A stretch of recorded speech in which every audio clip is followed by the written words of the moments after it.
Oi, pessoal, boa tarde, tudo bem? Continuando então, falando mais um pouquinho da filosofia tântrica.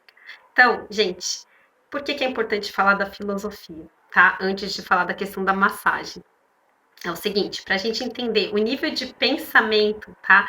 O que regia a vida dos povos do passado para chegar na questão da massagem tântrica, é necessário entender a filosofia de vida, né? A maneira deles enxergarem a vida, deles atuarem na vida, tá? É muito importante, tá?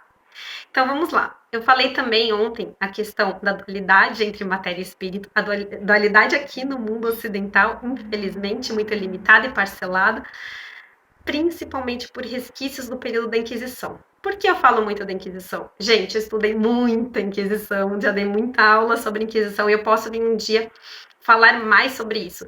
Mas basicamente, pessoas poderosas, né, utilizavam papel, tá? Religioso, né, utilizavam a sua autoridade religiosa para impor comportamentos sociais, tá? E eles usavam isso a seu favor, é lógico. Então, no período da Inquisição, gente, primeiro, essa questão da dualidade entre matéria e espírito. A matéria sempre relegada e o espírito sempre, né, exaltado. Inclusive, tinha muita ideia, né, muitas vezes dos padres, dos monges, serem obrigados a ficar enclausurados se eles fizessem atos pecaminosos e, né, se fossem considerados hereges e apanhar, né, se automutilar. Era terrível, tá? E essa ideia, muito ligada à questão do pecado, vem da Inquisição, como eu falei no outro vídeo. Inclusive, infelizmente, com a culpabilidade grande para a mulher, tá? Gente, observação muito importante.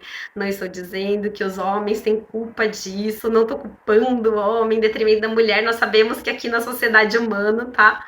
Temos pessoas muito boas, tanto femininas quanto masculinas, então não é essa a questão, né? Tem muito homem que é super a favor dos direitos da mulher.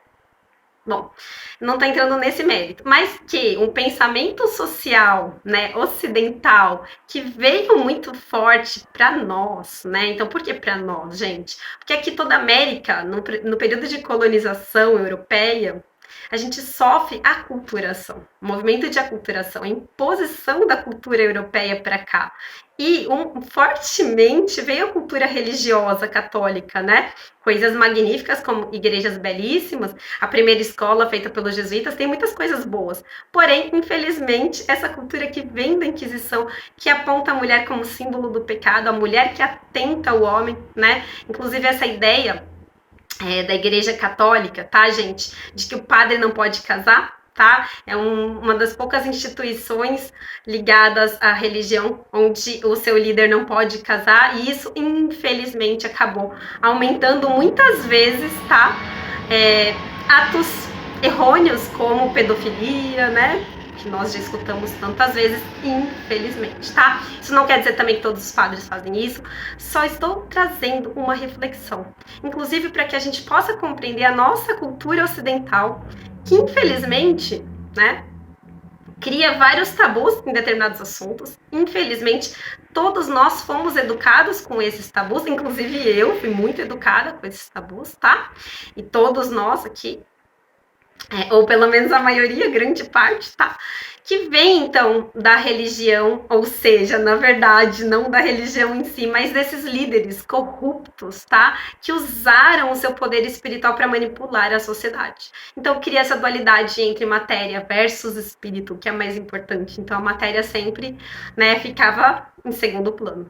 Tá? Então, nós chegamos muitas vezes, nós fomos criados muitas vezes com essa cultura, e alguns, né, se identificaram mais ou menos, mas para quem já percorreu algumas linhas espirituais e já teve práticas de tentar compreender, como é o meu caso, além de ser estudiosa de história, eu já estudei várias questões espirituais, tá? E realmente, muitas vezes, a gente enxerga, né? Muitas vezes a gente vem com uma cultura que faz a gente enxergar que, né, a parte do espírito é mais importante que a matéria. Agora, uma parte estranha é a seguinte, né? Nosso espírito nessa vivência atual, nessa encarnação, ele precisa da matéria para poder se expressar. Ou seja, então para que essa nossa vida se cumpra, para que a gente cumpra os objetivos da nossa vida, a gente precisa também da nossa matéria, tá? E voltando então ao pensamento oriental. No pensamento oriental, a gente não tinha essa dualidade. Então a matéria era tão importante quanto o espírito, tá? E, né, eles enxergavam que um impactava no outro. Quando eles pensavam em despertar a Kundalini, tá, que é a energia criadora, então eles utilizavam várias práticas. E algumas delas um pouco mais materiais e outras mais espirituais. Até porque a Kundalini tinha muita relação para eles com o despertar espiritual, né? Então trabalhar com essa energia, com esse fogo Kundalini, né, alinhando seus chakras, era uma forma de você despertar a energia vital, a energia criadora em você, para que trouxesse boas ideias, para que você ficasse mais inspirado, mais conectado com você mesmo, com a sua missão, com o seu propósito existencial. Tinha tudo isso por trás, então, do movimento tântrico, tá? O movimento tântrico, então, gente, ele vem, né, a gente, em pesquisas históricas, eu vi diferentes datas, como normalmente as pesquisas históricas se encontram mais de uma vertente, tá? Mas dizem que de 2500 a 4000 anos antes de Cristo, tá? Eram povos muito antigos que já tinham então, né, no Vale do Rio Indo, tá? Que já tinham essa prática então espiritual, então conhecida como a prática espiritual de trabalhar a Kundalini. Acho importante frisar isso porque, inclusive, né, num outro vídeo que é de um outro tema que eu falei da yoga, gente, essa concepção deles para, né, de usar o corpo, de trabalhar o corpo para despertar a parte espiritual era muito interessante. Tá? Então você não precisa desvincular. Por exemplo, eu estou aqui na vida material trabalhando e vou agir de um jeito. Eu vou para uma igreja ou para um templo religioso, é como se separasse, né, a matéria e o espírito. E para eles não, nas práticas diárias, no dia a dia, né, acordando, olhando para o sol, tá? Fazendo uma prática de meditação, né, para trabalhar os seus chakras, tá? Para trabalhar a energia criadora, tá? E também, né, fazendo uma prática de yoga, fazendo uma prática, então, de massagem que trabalhasse essa energia, tá, da Kundalini para fazer essa energia subir por todos os chakras. E que a pessoa, então, após essa prática da massagem, ela sentisse, então, essa energia, né, o despertar dessa energia criadora, né, e a partir daí ela conseguisse fazer muita coisa na vida dela, tá bom? Bom, então vamos entrar num outro tópico que é bem difícil, né? Quando fala da massagem tântrica, é lógico, muitos de nós já ouvimos, eu acho que a maioria, né? Muitos de nós já ouvimos a falar da questão sexual. É importante dizer o quê? Que não é uma condição sine qua non. Como assim? Né? Não tem necessariamente uma absoluta igualdade fazer uma massagem tântrica ou, né, ser igual a ter um ato sexual. Gente, não é assim que funciona. A massagem tântrica era uma das formas que os povos do passado utilizavam para despertar a Kundalini, como eu já falei, podia ser com meditação, tá? Que era uma das práticas, inclusive tem uma vertente mais espiritualizada do tântrico que trabalha mais com meditação, tá? Podia ser com práticas de yoga, podia ser com práticas de alimentações determinadas, né? Ou jejuns, etc. Ou até, gente, movimentos no corpo para trabalhar com Kundalini. Que outros povos do passado trabalhavam muito isso de forma intuitiva. Vou dar um exemplo: os egípcios, com a dança do ventre. Então, através daqueles movimentos harmônicos, você trabalhava ali os chakras da pessoa. Era uma forma de alinhar os chakras, tá?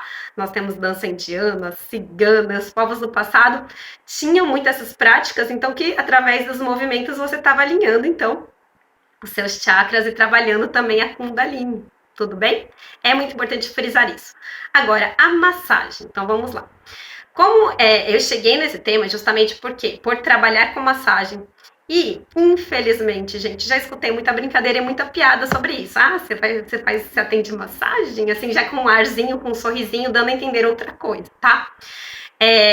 Então, primeiro, infelizmente, né, tem esse pensamento muito voltado para a questão sexual. Ok, se a gente for refletir, não faz muito sentido, né? Alguém se formar numa área, né, trabalhar naquilo, para simplesmente, durante o seu trabalho, você ter práticas sexuais. Não faz muito sentido. Então, na verdade, é uma outra concepção. A pessoa se forma como terapeuta, que trabalha com massagem também, entre outras terapias, tá? E pratique essa massagem. Observação, é muito importante falar que nem todos os lugares onde tem massagem tântrica vai ter algum tipo de contato com região genital, gente. É muito importante falar isso, para que não haja uma confusão. Existem lugares que têm contato? Sim. De acordo com as minhas pesquisas, sim. Em alguns lugares tem o contato, em outras não. Isso vai depender do que a pessoa, né? A pessoa que está procurando essa massagem vai depender daquilo que ela quer, em primeiro lugar. Tá? Tem atendimentos de massagem, normalmente de mulher fazendo mulher, mas existe também de mulher sendo, né, atendendo um homem, ou de um homem atendendo uma mulher, existe também. Mas mais uma vez é importante frisar que não necessariamente, e grande parte dos lugares não tem o contato na região genital, tá? Em outros lugares tem? De acordo com o que eu pesquisei, sim, em alguns outros tem. Mas o que é mais comum a gente ver são retiros de massagem tântrica, tá? Aonde ensinam normalmente os casais a um praticar a massagem no outro, tá? Isso acontece bastante, tem vários retiros organizados aí no Brasil e no mundo que vai nesse sentido, no sentido do despertar do Kundalini, e nesse caso, né indo para os casais, muitas vezes também procuram para a questão de harmonizar a questão sexual do casal, tá? Isso também existe, gente, mas mais uma vez, são determinados lugares pontuais que têm essas práticas, não é sempre e não é a condição para a massagem tântrica, tá? A condição da massagem tântrica é trabalhar a energia vital e criadora e Kundalini e fazer com que essa Kundalini desperte a potência divina da pessoa. Tudo bem, gente? É isso, espero ter conseguido contribuir um pouquinho. À medida que eu for aprendendo mais, eu trago outros vídeos, tá bom? Um ótimo dia, tarde ou noite para vocês. Namastê!